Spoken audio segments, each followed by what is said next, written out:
Isang maganda at pagpalang araw sa inyong lahat. Andito tayo sa seaside at may nadaanan tayong mga dates. Yung mga may bunga.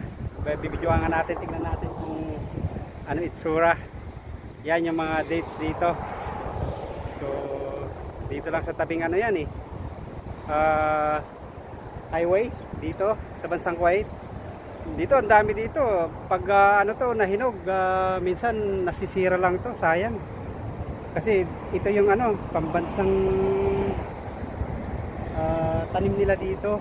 Makikita mo kahit saan, sa mga gitna ng mga kalsada, sa mga gilid ng kalsada, kahit saan meron to, mga dates yan, oh.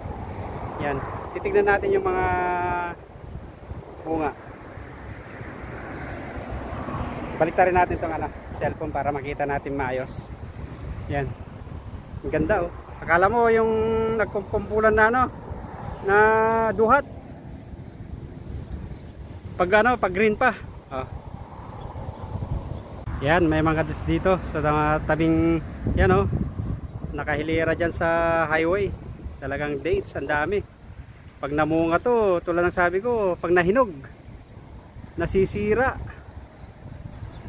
Kasi hindi naman plantation to mayroon yung mga plantation na yun talagang inalagaan. Even though ito may rin akong nakikita na binabalot nila Tingnan mo yung bunga, oh, ang dami. Yan yung dates. Ito, tignan natin itong isa. I-focus natin. Yan, oh. Yan yung mga bunga nila, ang dami. Green pa. Ganito dito pag tag-init ito. So sumisibol yung mga anong tawag nun, namumulaklak na itong mga dates nila dito. Yan, oh, ang dami lang. Nasa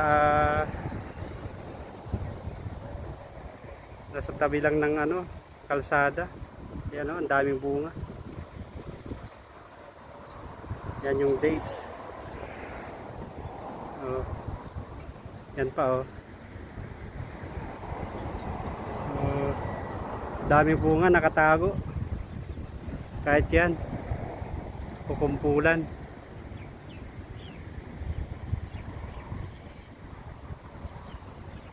Yan, oh. Yan yung bunga. Ang dami. Yan yung dates. Dito siguro mga ilang buwan pa to. Pag balikan natin. Titignan natin kung yung paghinog niyan. Pag day off natin, papasyal tayo dito. Ang dami. Yan, nagkalat lang dito sa yan. Kasi yan yung mga tinatanim nila dito sa mga mga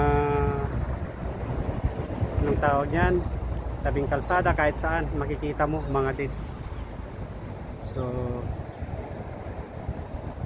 yan.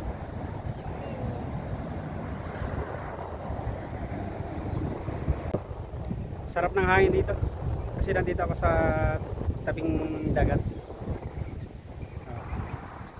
Shark, kumbaga sa ating coastal.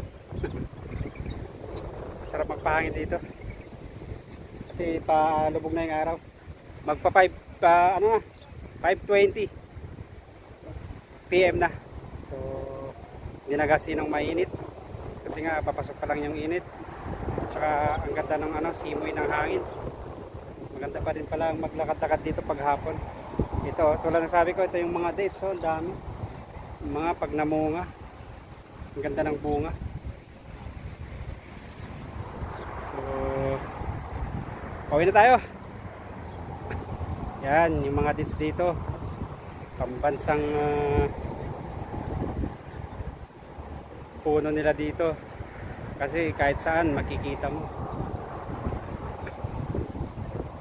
Dito ngayon, ang mga nagpapalamig din dyan, mga yan, andun din yung mga iba.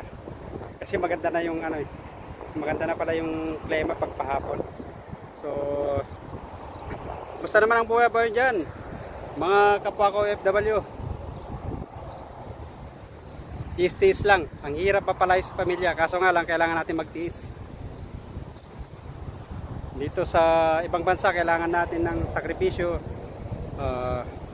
tiyaga, at saka bukod sa lahat, kailangan tatagan mo ng loob mo. Kasi ang hirap ma-homesick. Tiis-tiis at tiyaga lang. updates ng Kuwait. Nakikita mo kahit saan.